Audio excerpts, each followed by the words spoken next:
and welcome to another episode of Tactically Sound on the Yetti Den. This is an RPG focused podcast, and we've been doing a series based off of the Elder Scrolls 4 Oblivion. Matt and I really haven't played Oblivion ourselves, so we're playing it together in almost like a book club fashion, where we take notes and we talk about a different component, right? So this week's component is the Details of Cyrodiil, and this is the first time we've done this format with the video game. We did it with the Fallout series, so I'm still trying to figure out how I want to group things together. So what I threw in here primarily is stuff like books or, bestiary or bestiary.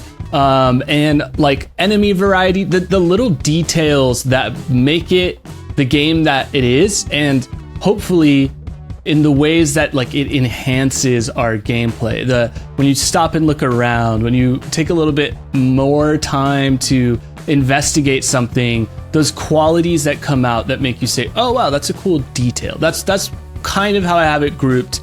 But it's gonna weave in and out of other episodes that we've done and future episodes, because we're still trying to nail down how we want to group together the different components of a game. And also because we're playing it alongside of each other, sometimes stuff that we talked about in past episodes is even more relevant because we've seen how those game mechanics play out, or we've posted a short or a reel or something that got comments that people injected into the conversation that I want to circle back to, because it's funny hearing, like, I'm sure lots of you have played this game already and have lots of thoughts and opinions, whereas we're forming our opinions on it in real time. Right. Like, this is all pretty much new for us.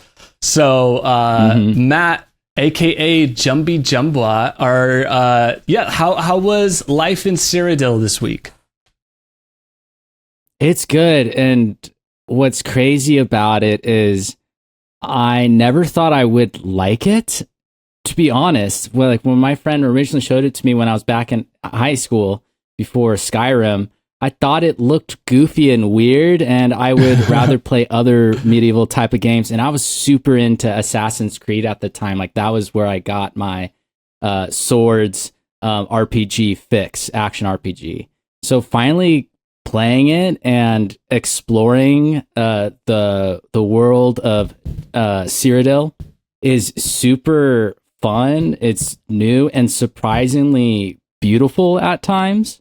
And yeah, I'm excited to dive deeper into it. Yeah, well, let's talk about a little bit of that beauty, because that is an interesting perspective. You came into this game, we've mentioned this before, you came in on PS Now streaming, basically feeling like it's muddy, there's not a lot of like kinetic movement, it's got terrible performance.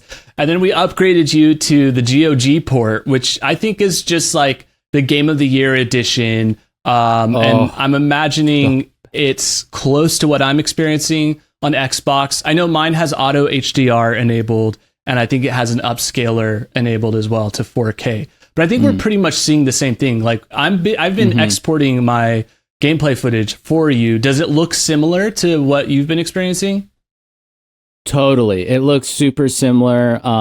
You might have a couple things that are a little bit more enhanced than me, but I'm walking around and I'm thinking, wow, these Game of the Year edition, they have more upscale textures than the original, correct? Like Skyrim. Oh, that's cool. Oh, that's sick. I didn't know that. I believe so. Don't quote me, but I believe so. So I'm walking around, I'm like, wow, like I can tell that, one, Bethesda really loves their games and they want to make them feel as timeless as possible so that you can get the most enjoyment out of it. And I love that they do that, because that really shows that they care about us, the consumer. Dude, honestly, these trees like have leaves on them and the plants have flowers, and they all move in the breeze. It's so good. And I did not expect that, because when I originally saw the game back in high school, we didn't have these textures. So I even just think this Game of the Year edition kind of saved it for me and made it palpable for someone like me who started with Skyrim and liked those graphics more. Right. Yeah, I kind of want to mention that because I think one of your friends commented on our Instagram post saying that he said that he said, you know, it's working when, or I wrote this, you know, it's working when we got a comment that's saying, this is what he said, just downloaded Oblivion on PC because of you guys, LOL. So that's what we want. Mm-hmm. Like, I want for people to see us playing a game that maybe we've never even played before and get that nostalgia. Like, getting that feeling is so cool to give players a reason to go back to something that they used to love and maybe aged out of, or they felt like, oh, there's new stuff to play. Where I get a lot of enjoyment of going back to old games. So I love that he said that. And then you asked him whether he liked Oblivion better or Skyrim, and he said Oblivion because of nostalgia alone. Skyrim is great and way more nice to look at, though. So kind of to what you're saying, Skyrim is the looker out of Morrowind, Oblivion, and the three, you know, mainline Bethesda Elder Scrolls games. I guess they've all been Bethesda, but Todd Howard directed Elder Scrolls games. So yeah, tell me real quick then, what has your opinion, like what is an immersive experience for you with an RPG? Like, this is kind of what I'm getting at with the details, is like you mentioned the leaves and the trees, but just more broadly, how do you know that you're being immersed? So I have two different types of immersion. I have one that's like, I guess, like, you know, when you're a kid and you play pretend, like I'm Aragorn or something, you grab your stick outside, or I'm Gandalf, and you run outside with your friend and play pretend and build bases and weapons and all that kind of stuff. Like, when I feel that in a video game, I'm immersed, right? But when there's another type of immersion that I've developed too as I gotten older, and I did have it with certain games as a kid, but it didn't really come alive, and I wasn't really able to pay attention to it until now, pretty much. But it's games more like, I guess Souls, like Elden Ring, where the level of control and gameplay and skill tied all together with those RPG elements of building your own fantasy character is so immersive and addicting and fun. And that action and that skill and that difficulty rips you out of our reality and puts you into the game, because you have to pay so close attention to not die. And so those are really my two immersive experiences now, and I look for in any game I play.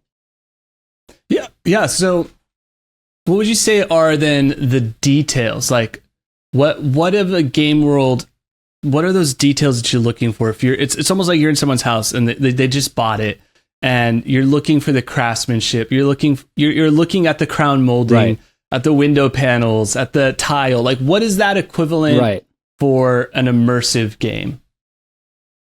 So let's talk in terms of like world building. I think music is super key. I think music sets a tone. It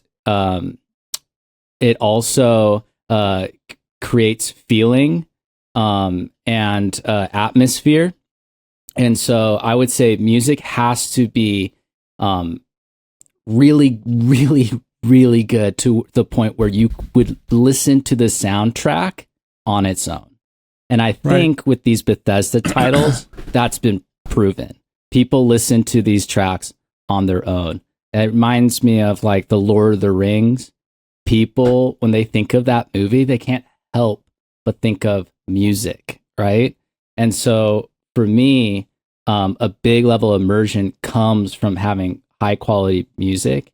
Another thing that gets me immersed into like Oblivion, where you would think you wouldn't because it doesn't have as great of graphics as like Cyberpunk or something, is we were talking about the voice acting is so good in these games, and they can be funny, it can be serious, and it just can breathe life into any moment. And it makes all of those side quests and the faction storylines so much better, right? So I think what is super important is that voice acting, that music, the dialogue trees for me. So like having an ability to really craft my character's experience is huge. I think of like games like Baldur's Gate that immerses me. And then just overall execution of the gameplay. So like even sound effects. And then also I really like when my character can hit hard and I feel that. Whether it's a puncture, like an assassination, or it's a giant, like big old slash that tears through the enemy unit. So when games can have all that put together in this, one cohesive game and with a theme, I immediately get immersed. So those are. What's funny, dude, is I notice a lot of my attention to details, were a lot of audio. I care a lot about what I'm hearing from a game. I totally agree. I think that Oblivion has a really cool soundscape. I don't know how you feel. I mean, does Oblivion fit that expectation from an audio and music perspective for you? I would say from a music perspective, yes. From a dialogue, voice acting perspective, yes. We got, I think I heard Sean Bean in this, like Boromir and Ned Stark. Is he a voice actor in this game? Like, let's see. Like Patrick Stewart? Sean Bean, Oblivion. Yeah, he's the voice of Martin. No, yeah. Oh, God, see? Like the voice acting in this game is top tier. It's really good. Sorry, where I got so excited about him being right. Yeah, no, just the detail. Like I was asking you how this stacks up against other great audio experiences in an RPG. Right. I think it overall. I'm trying to remember when it came out and everything. It's good, but I also remember Skyrim, and I think the sound effects in Skyrim are a bit better. They feel more real to me, less fantasy. And I think that's where a lot of my if I have complaints with Oblivion, comes in to play for me. I really do like the realism and the dark edge that Skyrim's world building has versus the lightness in the environments of Oblivion. Oblivion feels a lot more clean. The world seems more put together, even though it's ending, which is a little bit strange. But then in Skyrim, as the world is in civil war. There's things torn down, things burnt down. People are struggling in these little towns, right? So it kind of fit. That world building really fit all together with all of the assets, all of the character models, and all of the music in Skyrim. I get a little bit of this weirdness and charm. I think it's best described as charm in Oblivion, having like this fantasy Shire, Lord of the Rings, going through, Mirkwood, if you will, like different kinds of forests, Fangorn forest, and then all the bigger towns and cities in there. It has so much more of a high fantasy feel versus Skyrim.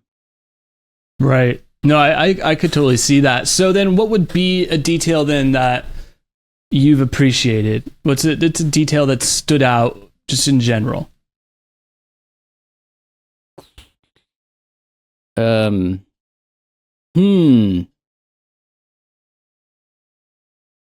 Well, I would say I played some today, and I was really, really impressed with the variety of enemies. And specifically, I love that there's goblins right off the bat and imps. And these are things that we don't see in Skyrim. You know, we have the Falmer, right? And then we have like the ancient Nord zombies in Skyrim. But we got real zombies in this game. We got things all the way to like minotaurs in Oblivion, right? There's a bunch of variety with enemies, ogres and stuff, and trolls, and some of these are in Skyrim, but I just felt like there's a lot more to fight in Oblivion, which was really cool. And then to have that attention to detail is awesome. And this kind of piggybacks on to what I was talking about, like some of the forests, I felt like the modders brought them over into Skyrim. Dude, these exact templates and looks of these goblins, I've downloaded and added into my Skyrim because I wanted to make Skyrim more like Lord of the Rings. Remember I was telling you and sending you those videos that you can change Skyrim into like a Lord of the Rings type of game? Well, like I downloaded those goblins that were apparently from Oblivion, you know? And then you throw in the Lord of the Rings music and you're just running around killing these goblins and orcs. It's so much fun. Yeah, I was going to ask, like, enemy variety, that could be an interesting mod. You know, we're always talking about what would we mod into Skyrim from Oblivion. And yeah, like adding the goblins, adding some more of the creatures, the enemy design. And I think we had a write-in kind of going, touching base on that a little bit, which is, you know, what would we bring in from Oblivion to Skyrim? And someone said, I'd definitely say the magic system from Oblivion was more varied, but Skyrim's is fun, but nothing beats old school magic crafting. And then we have another one about the enemy variety, which is, they just straight up said enemy variety. Like, so enemy variety and magic seem to be two of the things that people talk about when it comes to what Oblivion had. But yeah, and then the spell crafting. And then let's see, someone else said that Skyrim is bigger, but Oblivion felt more dense. I enjoyed exploring in Oblivion just a little more. Even if the quality of life in Skyrim was better, I love exploring the fields of Cyrodiil and collecting different potion ingredients. The sheer variety of plants you can pick up did a lot to make the world feel alive. I love wandering around Skyrim, but the cold and snow got kind of bleak at times. Not in a bad way, but I definitely needed a saturation boost mod. That was from Crayotan. The other one was from Random Lazy Gamer. But so I think those are great suggestions if you're modding, you know, enemy variety, magic, saturation boost. It sounds like there could be a cool in between the two of them. And then let's see, before we move on from general kind of discussion, do you have a favorite town? If you were to live in one, if you woke up tomorrow in the world of Oblivion in Cyrodiil, which town would you take up residence in? Well, I honestly haven't spent enough time to get like the soul of each town, like what it's about. But like last week, I thought Chain Hall was beautiful, and I would, you know, pop up a tent there. We won't ask what pop up a tent is, Shaded Hall. As I listened to Defining Duke, and they always pitch a tent. I don't know. They always say pause when someone says something suspect. I would with this giant set up camp there, pitched tent in Cyrodiil, Shaded Hall in Cyrodiil. Oh man. I'm guessing they're like loose canvas pants They're like those loose kind of parachute pants. Oh gosh, I'm blushing. So funny. All right, so one that I picked as far as details to talk about is loading screens. So I think that's a component of an open world RPG that I really appreciate. Like the details. I think Outer Worlds does a really good job. They incorporate all this cool like corporate propaganda that adds clues, because a lot of Outer Worlds is like a mystery game. You're detecting mysteries and who do you trust, espionage, who do you align yourself with, and the way that they kind of include these like clues to the plot and what's going to happen and all that. So I think that's cool. Morrowind has more enemy designs, which I really like, because I wasn't very good at the game. So sometimes as a kid, like I'd be like, wait, where is that creature? I've never seen that creature before. And it would inspire me to want to go further and uncover more of the creatures. Right.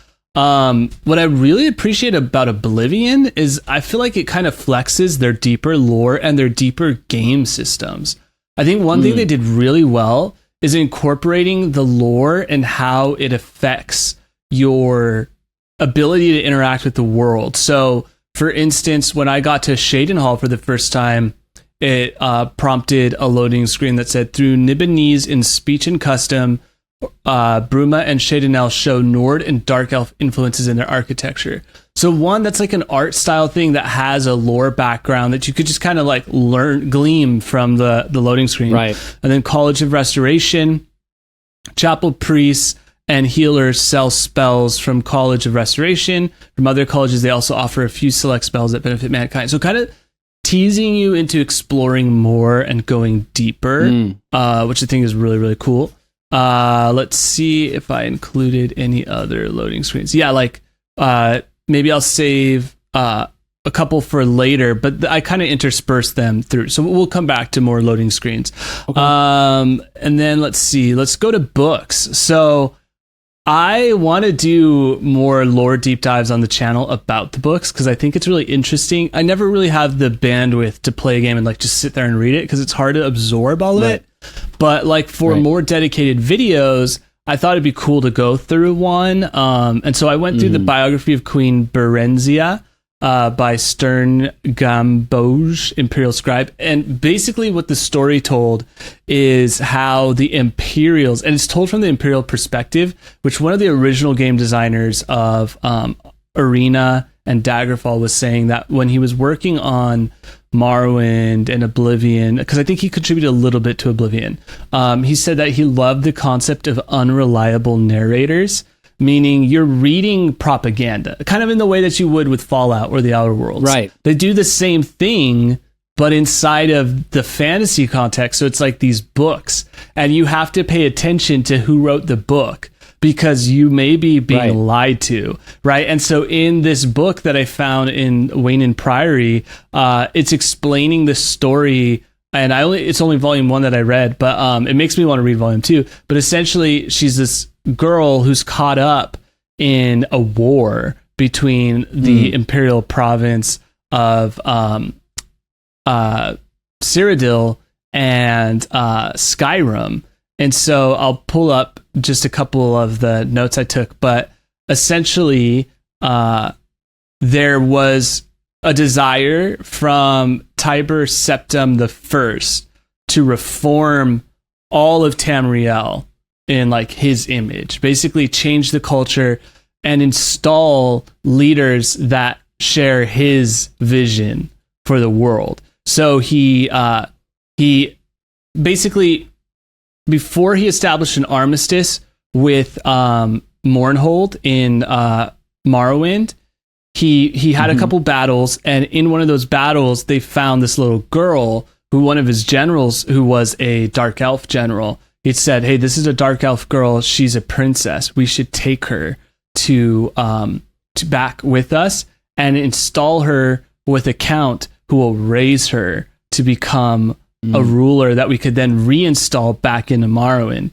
And what's cool is like this Imperial Scribe is twisting all these things. He's like being like, oh, the like kind of being racist towards the Morrowind Dark Elves, like, oh, they're conniving and they're this and they need our values, and we found an honorable count to take over this princess and raise her to have the right virtues, and then this evil stable boy stole her away to Whiterun and eventually Riften, and like that's where the story ends, is like this princess is scooped away. And so it makes it cool because it connects all the games together. It's like, oh yes, when I play Skyrim, I'll know that background about Riften, or, you know, like they mention, you know, these really specific locations like Darkmoor, small town in central Skyrim, where it's like, oh, with that context, it makes the game richer and more fun to play.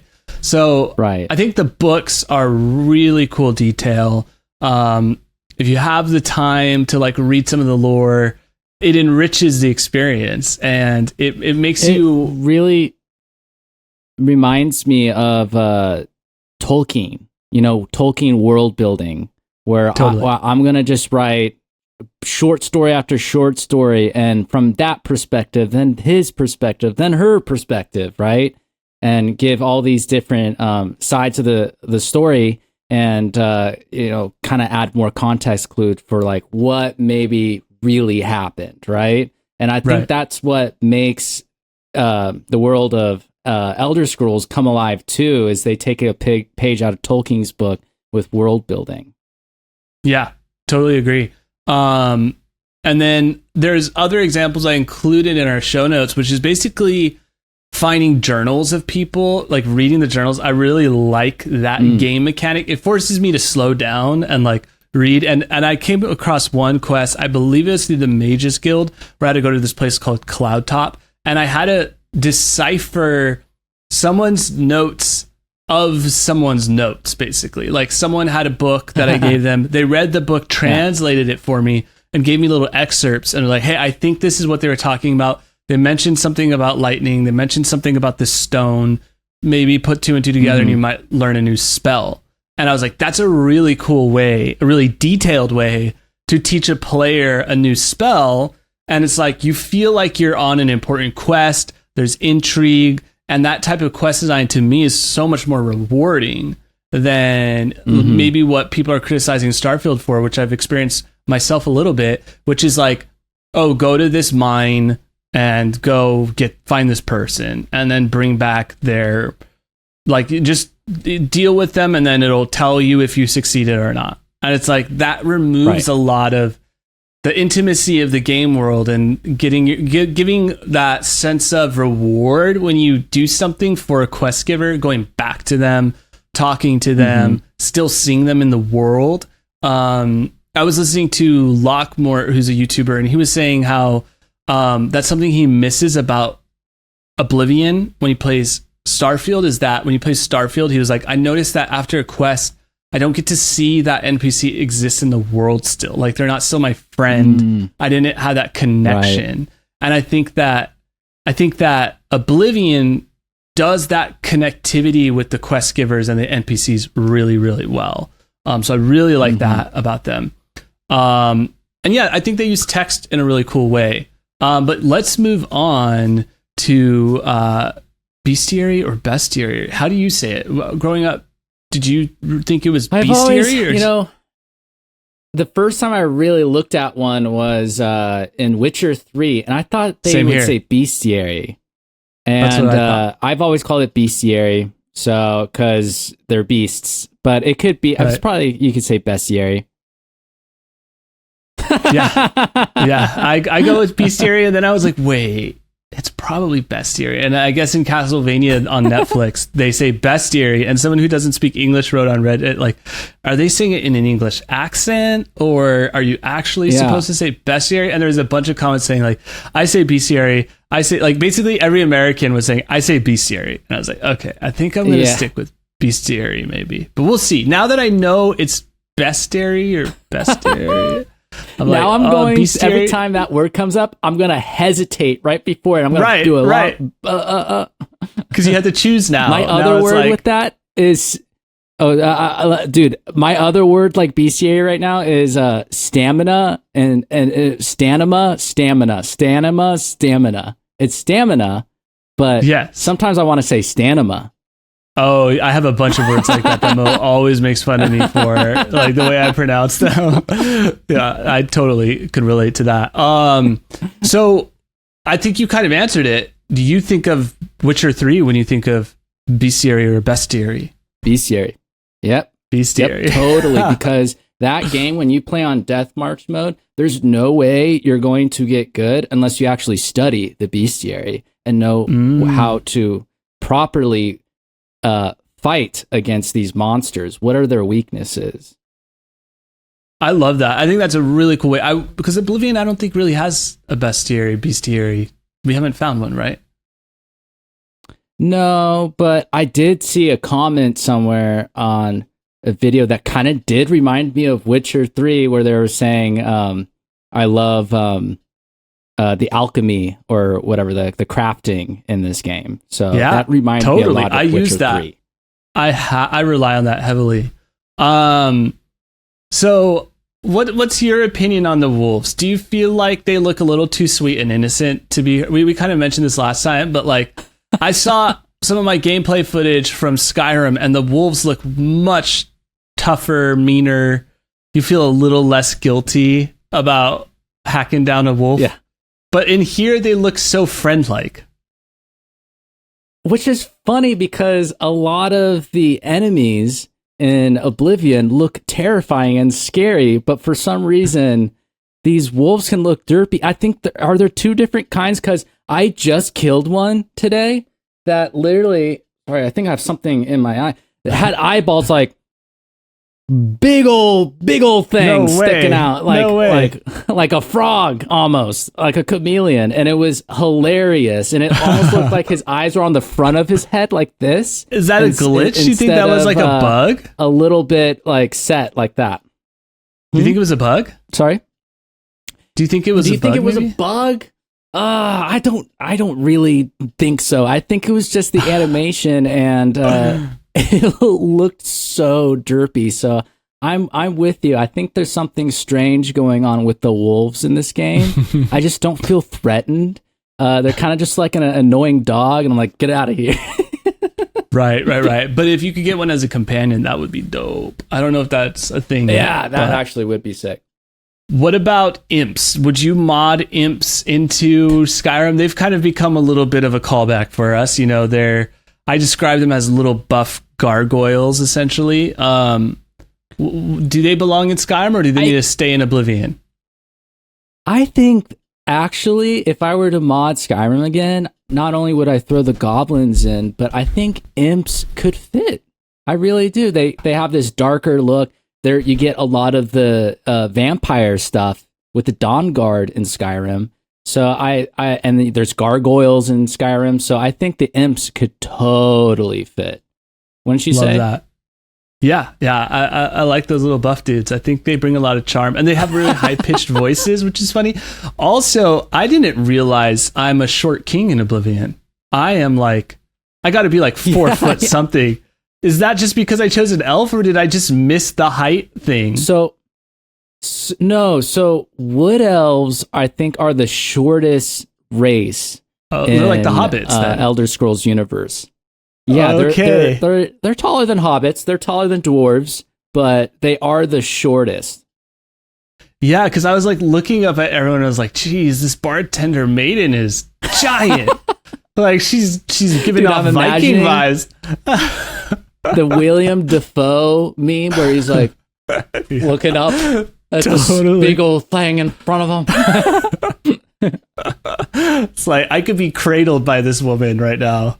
It's like, I was like, wow, this is an adjustment. I always thought of Odessa, my wood elf character in my lore, as a tall, skinny David Bowie-like kind of guy. So I'm kind of in Oblivion. He's a cute little Shire dweller. You know, he's a variant, like a multiverse variant of my D&D creation.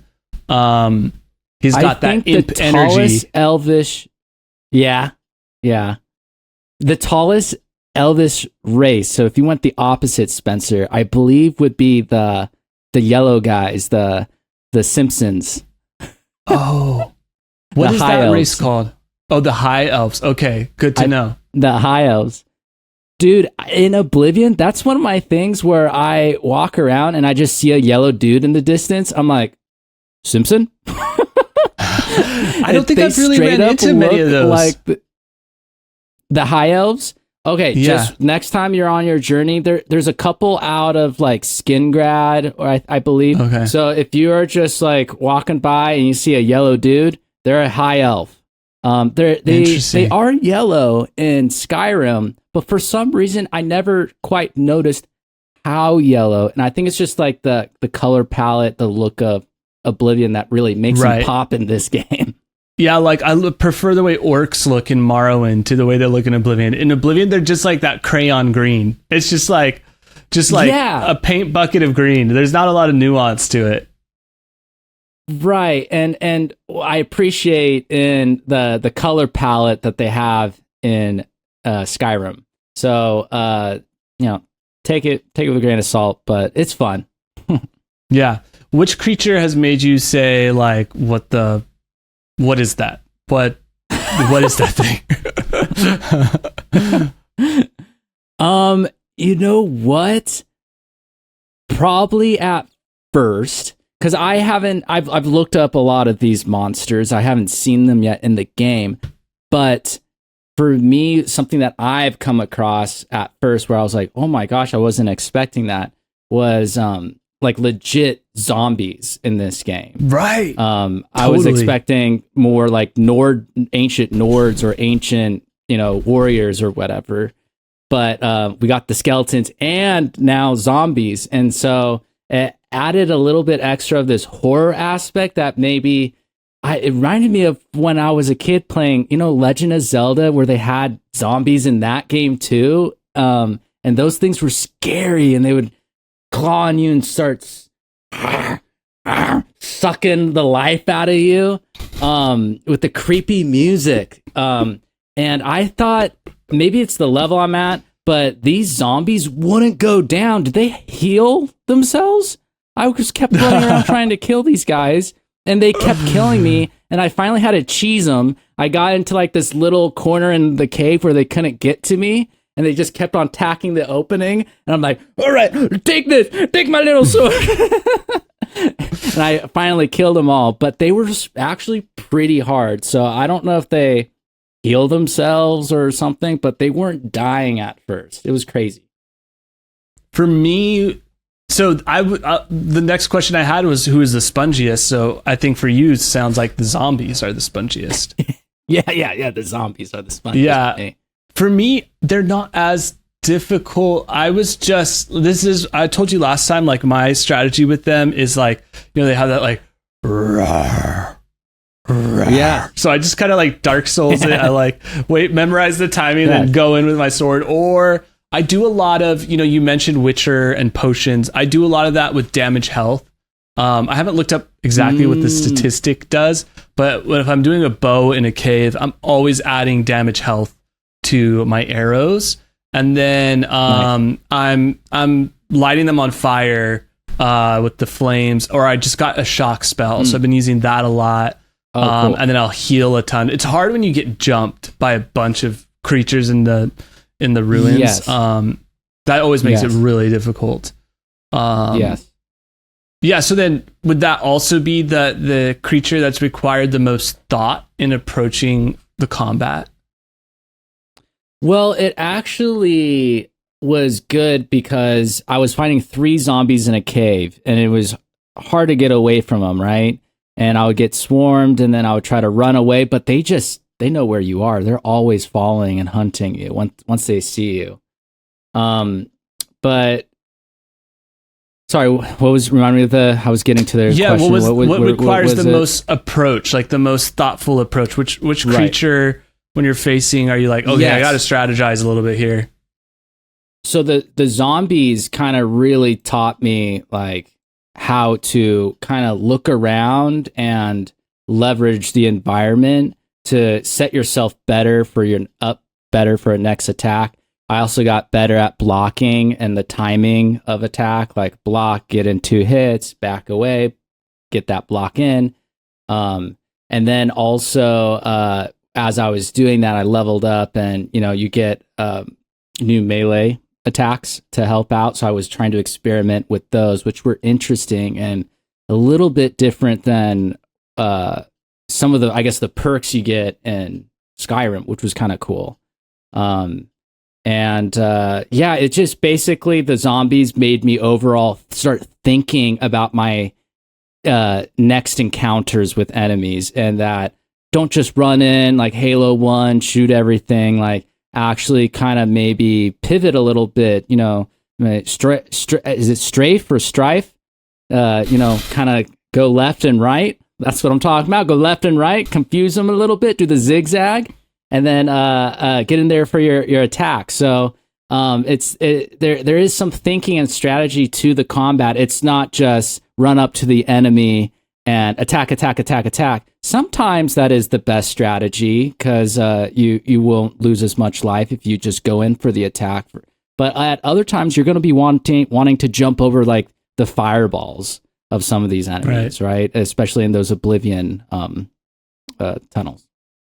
Right. That was making me think, we've been floating what our next game would be after Oblivion. Starfield is up there, and I think that's great because our audience is Bethesda.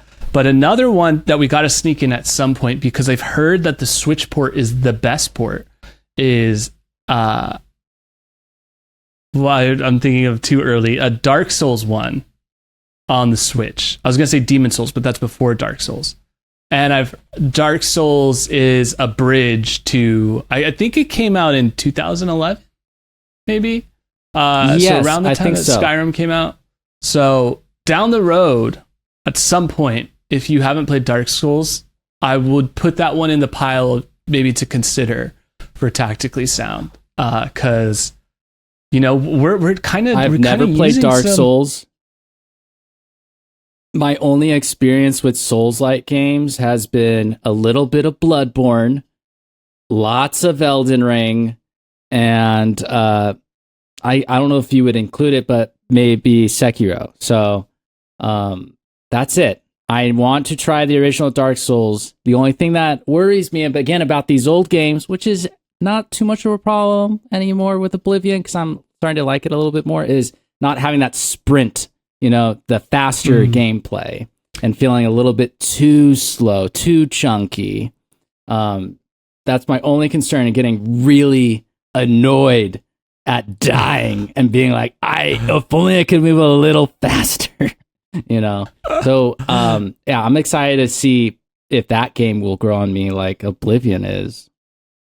Yeah, and what's cool about Oblivion is, like I said this again last time, but like you just move around and you get rewarded. Like I'll just be like moving around in like a mage guild looking for someone, and it'll be like athletics increase. I was like, hell yeah. Like, yeah, I'm getting this. You got to get your steps in. So let's see here. Enemy variety. So I kind of threw this in. I love when you get jumped. It's the perfect, it's like not quite Pokemon random encounter levels of frustrating where you're like, I just walk through grass and I get jumped immediately.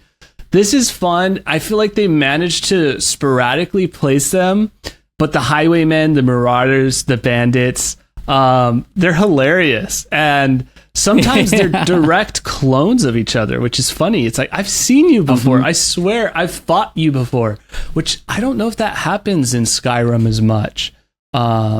But yeah, I've killed the same Khajiit highwaymen like 3 times, and it's hilarious. It's like, all right, another duel with you. It reminds me of Witcher 3. There's a NPC who comes up to you who wants to have duels with Geralt, and he sucks. And you defeat him every time, and eventually you end up killing him. And it's like, it's actually a sad story when you learn about the character, but it reminds me of that, like this reoccurring character that just sucks and it's like, give me all your money, and you have to kill him every time. Get away from me. Leave me alone. Yeah, he's got some charm to him. He's got some swag, but maybe he doesn't have quite the skill level needed to pull off that kind of heist. Yeah. So why is he alone every time? He needs a buddy. Right, he needs to get a squad. He needs to get a companion. He needs to He's not the type of guy that thinking. should tactics, my guy. You'll be more effective if you plan it out just a little bit more. So repair. This is a detail that I appreciate. I love a good Bethesda repair mechanic. When the repair is pretty simple, it's just like buy these things, press the button, and it goes like ding, ding, ding, ding, ding, and it's like improved. Like, I love that simplicity. To me, sometimes it's about not overthinking. Fallout 3's repair mechanic is amazing, where you could take two similar weapons, mash them together, and then you have a better version of it. I love that simplicity. It's an arcadey feel for me.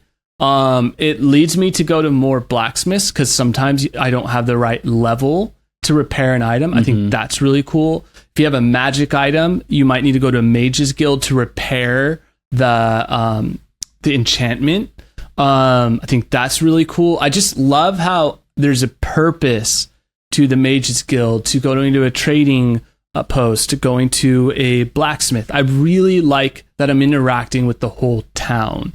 Right. I also really like... Do you feel like because of the repair systems, not only in this game, but other games, do you feel like it helps you appreciate your weapons a little bit more and like maybe build up a relationship with your weapon? Yeah, I think that's really important, that you care about your gear, that you feel a sense of pride with your gear, and repairing it is a good way to do that. I enjoy a repair mechanic. What about you? Do you like when RPGs have repair mechanic? Yes, I do. Repair mechanics. My brain was like repair mechanic. maybe. I do like a good repair system. Like you were saying, it can help me, kind of respect the weapon a little bit more, plan when I want to use this weapon. And so the weapon does become more special in a way, which is cool. There's this kind of value that repairing creates for a weapon. And just to have that extra kind of management is sort of interesting. But I've played some games where repairing things could get annoying. And when does that happen? I feel like for me, that happens if find myself repairing often. And that's going to be like, if I'm repairing after every single encounter because like I need to, that sucks, right? That's not what I want to do. But if it's balanced more like my experiences with Oblivion, that's the kind of repair system I'm going to go for. Yeah, are you referring to like maybe a Breath of the Wild or like a Dark Cloud? Because Dark Cloud is the first time I experienced a serious repair mechanic where it's like you're down in the dungeon, you finally feel powerful, and you're taking out, I don't know, I forget what type of enemies they have there, but say it's like a skeleton, and then that sword breaks, and you're like, I have to go all the way up, leave this dungeon because I can't risk like not repairing this weapon. I'm unarmed basically, and I know Dark Cloud takes a lot of influence from Zelda. So I would absolutely. I'm so glad you brought up Legend of Zelda. So like Breath of the Wild and Tears of the Kingdom, one of the new mechanics, right, is that the weapons, you can pick up like any enemy weapon and use it against them, which is awesome.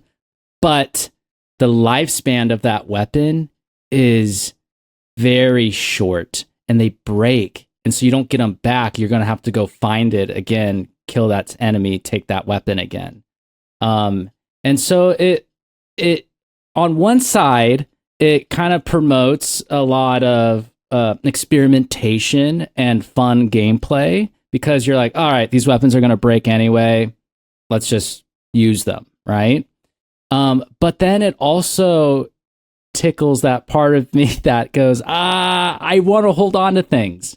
I don't want to use this because it's really good, and I want to save it for a boss fight or whatever, a hard enemy. And so then you're like just collecting weapons, and then you come across another weapon that's really good, and you're like, oh gosh, now I have to make this hard decision which weapons to get rid of. And this is really annoying. And I wish that I just had more trust with my weapons, my gear, that it's not going to break so quickly and I can enjoy them longer and not stress about that. And then even like the Master Sword breaks, even though it's reusable, has to recharge, it breaks. And it's just way too quick in comparison to these kind of games. I think if they just made it last a little bit longer in Tears of the Kingdom, more original, like old school Legend of Zelda fans would have liked those games. I love that. It's a great insight. Alchemy. I've been an alchemy fiend. I take my daily flax seeds to boost my magicka because I use a lot of magicka when I'm in battle. It's like I'm always healing. I'm always shooting fireballs. I'm always shooting shock. The one that I really want to get is what's that creature? Is it like Scrab or like I forget what it's called. Let me see. Is it called a Scrab? What is that? Is it a scrunt? Not a mud crab. Scrunt? Is that what it's called? No. Let's see. Conjure, Oblivion, enemy. Because it's like one of the first. Yeah, you conjure a creature. I just can't remember what it. Like I could picture what it's called. Right. It is called. Not a scamp. I had a scroll that was conjure scramp, and I used it on like a bear, and it was so sick. And I was like, okay, this is how I'm gonna fight against enemy level scaling. Like there's a golden path quest that I'm stuck on because you get jumped by a bunch of mythic dawn dudes, and I'm like, no, I need all the tools up my sleeve, all the tricks, and I'm going to use some conjure scamp, but I try to buy it, and I don't think I'm quite leveled enough, and I'll kind of move into minor skills and leveling up and potions and all of this stuff. So you can make potions through alchemy, collecting stuff, and you can equip those potions as weapons, or as boosts, buffs, debuffs, you know, and then when you level up, right, you choose your main skill, and I think, don't quote me, but I think that affects your minor skills a little bit. So my minor skills, I need to level up my destruction, my conjuration, my alteration, so that way I have more spells at my disposal. And I want to make conjuring up little creatures to fight on my behest a part of my gameplay style, because that's something that Odessa would do. Odessa is all about manipulating those who are below him. He's about social status. He's about, you know, not getting his hands dirty when he can. And right now, Odessa is not used to fighting so close to creatures where he could get some kind of blemish on his face or whatever. You know, he's a he views himself as royalty. So the more that he's you know, conjuring beasts, the more I'll feel like I'm actually Odessa. Are there any spells that you've been coveting that you've been like, man, I would love to have that spell? You know, I was feeling like, should I switch over to more of like a paladin-esque build where it's melee and restoration, healing yourself, because it's hard to have a lot of potions on hand at all times. Oh, yeah. To heal yourself. So restoration, I'm learning is key. And I'm learning as I'm playing, I think magic is a little better in this game than Skyrim. And I'm kind of missing out a little bit being a melee character. I think on a next playthrough, I'm going to have to do a little bit with what you're doing, explore the magic. But the reason why I chose melee is because with my other Elder Scroll games I've played, whether it's ESO or Skyrim, I've always been archer or melee, and it's super fun. And the magic in Skyrim really wasn't that awesome to me. I thought it looked cool in the beginning, but when I started really playing with it, I was like, this is just vanilla, straight up. And the mods actually saved the magic system in Skyrim for me. So yeah, I think next time around, I want to try what you're doing. I'd be curious when you do try the Oblivion magic system, if you'll have the same effect where you go, oh shit, they modded Oblivion into Skyrim again. Like, I'd be curious. I think that's a theme, dude. I'm like realizing my mind's blown, like how many modders love Oblivion.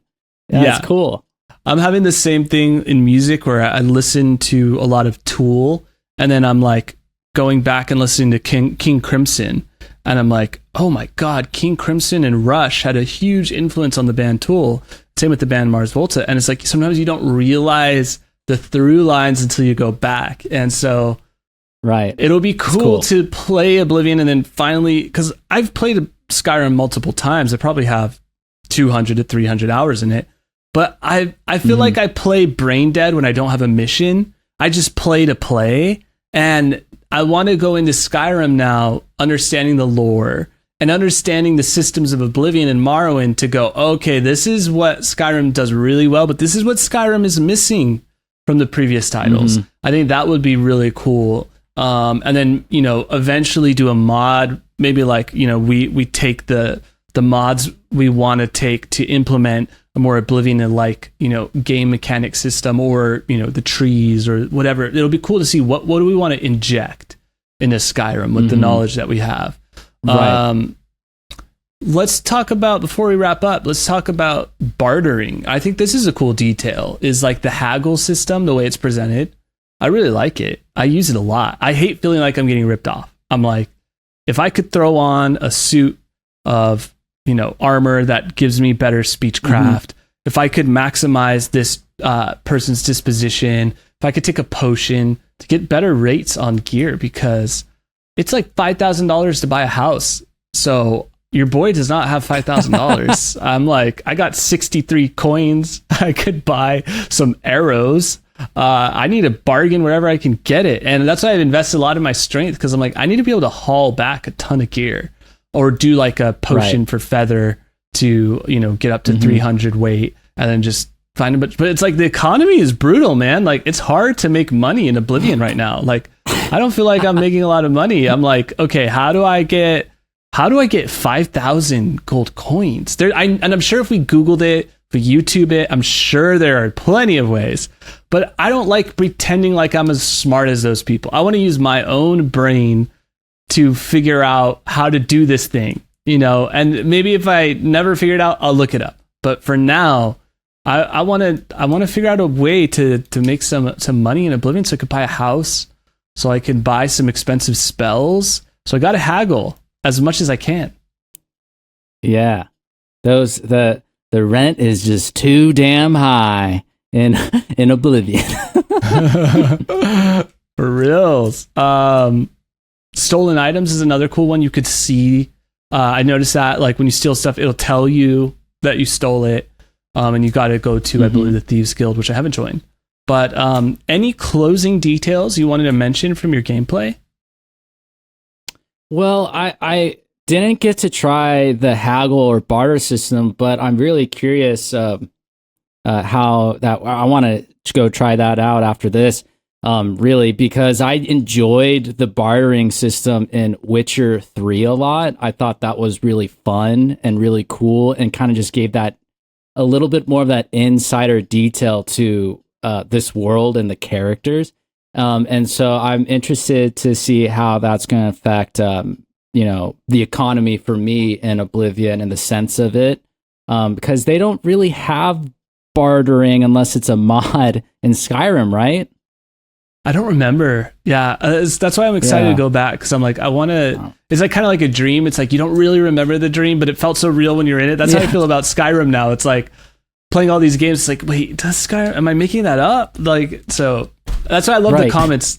I love seeing people say the details of the magic is way more interesting. The old school magic spellcrafting is more interesting in Oblivion than Skyrim. But Skyrim has this. It's cool to have that dialogue with the audience. It makes it feel like a community, which is fun. So I'm excited to keep on playing and just see where my adventure takes me. I haven't been following the story right now, honestly. I've just been adventuring around, exploring. But I think that's part of the fun of these kind of games. And yeah, I just want to see progress more with my character, level them up, because the leveling system is a little bit different. And I might like this all a little bit more, like the gameplay, the side quests. Everything I hear about it seems like it's more fun than Skyrim. But then, like, I hear that, of course, a lot of people love the world building and the presence of Skyrim, and then dragons and all that kind of fun gameplay that brings. But so far, everything, like the story, the side quests, the characters, it might be just marginally a little bit more impressive, maybe, to me than Skyrim. So I don't know. We'll see.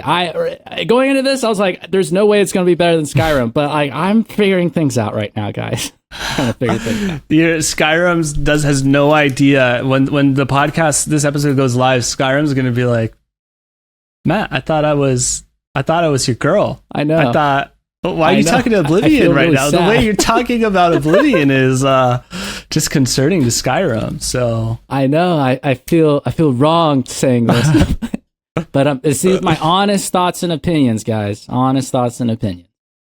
Love it. You mentioned Witcher 3 a lot. That'd be a fun one to go back to and play for Tactically Sound. Because I feel like you said it a lot, that it has that fairy tale vibe that Oblivion has. So yeah, that'd be cool.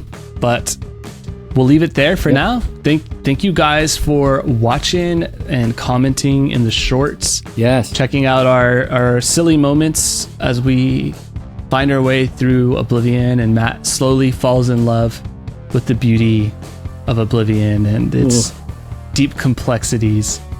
So maybe hopefully next week you'll be even more in love. We'll pick, Matt and I will text.